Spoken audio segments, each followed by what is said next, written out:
Welcome to my channel. And this is English Podcast Station. Hello everyone, and welcome back to the English Learning Podcast. I'm James, your host, and with me today is my amazing co-host, Erica. Hey, James. Hey, everyone. We're so excited to have you here with us today. If you're someone who struggles with thinking in English, then this episode is just for you. That's right. Have you ever found yourself translating every word in your head before speaking? It slows you down, right? Exactly.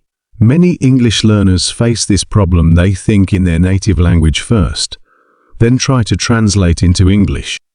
By the time they're ready to speak, the moment has passed. But don't worry. In today's episode, we'll show you how to train your brain to think directly in English, just like a native speaker. And trust me, once you start thinking in English, everything becomes easier. Speaking, listening, even writing. So if you've ever wondered how to stop translating and start thinking in English naturally, stay with us. We've got powerful techniques to share. Let's dive in. All right, Erica, let's start with the big question. Why is thinking in English so important for learners? Great question, James.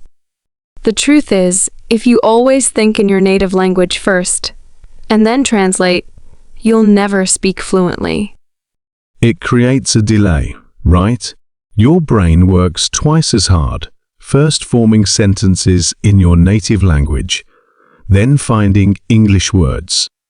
Sometimes, the translation doesn't even make sense. Oh, absolutely.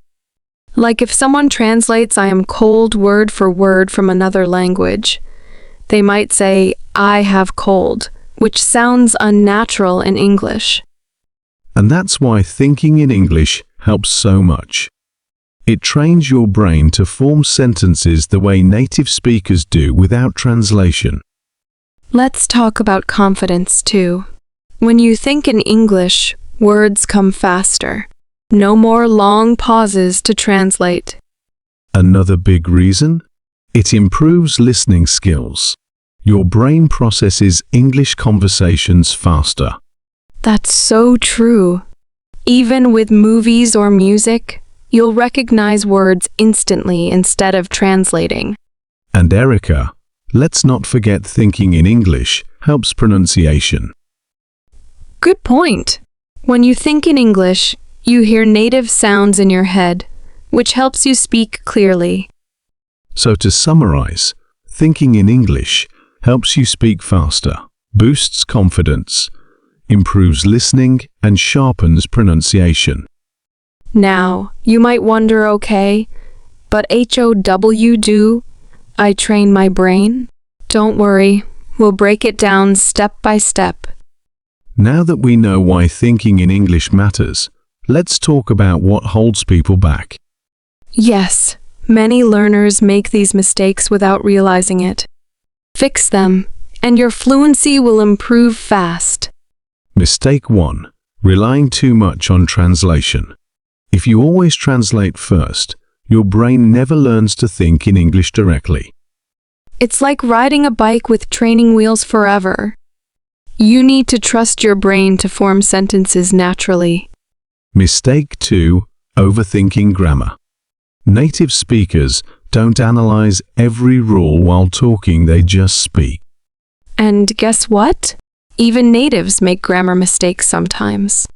Fluency perfection. But mistakes are how we learn. The more you practice, the more natural it'll feel. Mistake 4. Not surrounding yourself with English.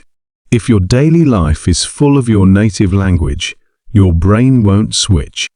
Immersion is key. Listen to English music, watch videos, read, flood your brain with English. All right, Erica. Now for the part everyone's waiting for: how do we actually train our brains to think in English? Yes. Let's break it down into simple, powerful steps. First step, name things around you in English. Oh, I love this one. It's so easy. Just look around right now. What do you see? Say it in English, window, coffee cup, phone. Exactly. And to level up, describe actions too. Instead of just book, think I'm reading a book or this book is interesting. Step 2. Talk to yourself in English. It might feel silly, but it's a game changer. For sure. When you're cooking, think I'm chopping vegetables or, while walking, the sky is so blue today. No pressure, it's just you and your thoughts. Step 3. Use an English-to-English dictionary. Ditch the translation apps. This is huge. If you don't know excited, look it up in English, feeling very happy and eager. Your brain starts connecting ideas in English. Step 4. Think in simple sentences first. Don't stress over perfection. Right. Start with I'm tired instead of I feel exhausted because I didn't sleep well last night. Baby steps. Step 5. Create an English inner voice. Narrate your life like a movie. Yes. Instead of thinking what should I eat?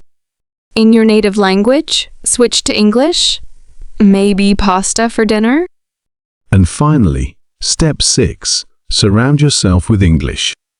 Immersion is key. Podcasts, movies, music, even change your phone's language to English. The more you hear it, the more natural it feels. Quick recap. Name objects. Talk to yourself. Use English dictionaries. Think simply. Create an inner voice. And immerse yourself. Start today. Now, James, how can we make thinking in English a daily habit? Great question. First start and end your day in English.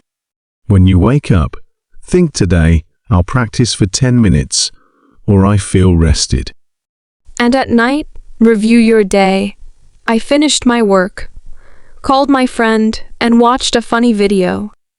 Simple but powerful. Second, set a 30-minute no translation rule. Challenge yourself, only English thoughts. Even if it's hard, push through. Think I don't know this word. How can I describe it? Instead of translating.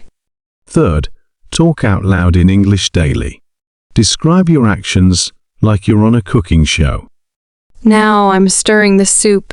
It smells delicious. It feels weird at first, but it works. Fourth, use English during routines. Exercising, think I need to stretch. On the bus, that building is tall. Fifth, keep an English journal. Write 3 sentences daily, no grammar stress, just thoughts. Pro tip, record voice notes too. Listen later to see your progress. Consistency beats perfection. Even 5 minutes a day helps. Now, let's get real. What if you struggle? Erica, what's a common challenge? Many learners default to their native language. It's automatic. The fix? Pause and redirect. Example, if you catch yourself thinking tengo humbra, stop and switch. I'm hungry. Over time, it'll stick. Another challenge, not knowing a word. Instead of translating, describe it. The thing you use to open doors, a key. And the biggest hurdle, feeling stuck. Progress is slow, but track it. Try this. Record yourself speaking for 1 minute today. Do it again in a month. You'll hear the difference. Remember, even natives forget words sometimes. Just keep going. Wow, Erica, we've covered so much today. Thinking in English is a journey, but with practice, anyone can do it. Absolutely. Start small, be consistent, and don't fear mistakes. The more you practice, the easier it gets. Now, listeners, what's one tip you'll try first? Tell us in the comments. And if you loved this episode, like, share, and subscribe for more English tips. Until next time, keep thinking in English and happy learning.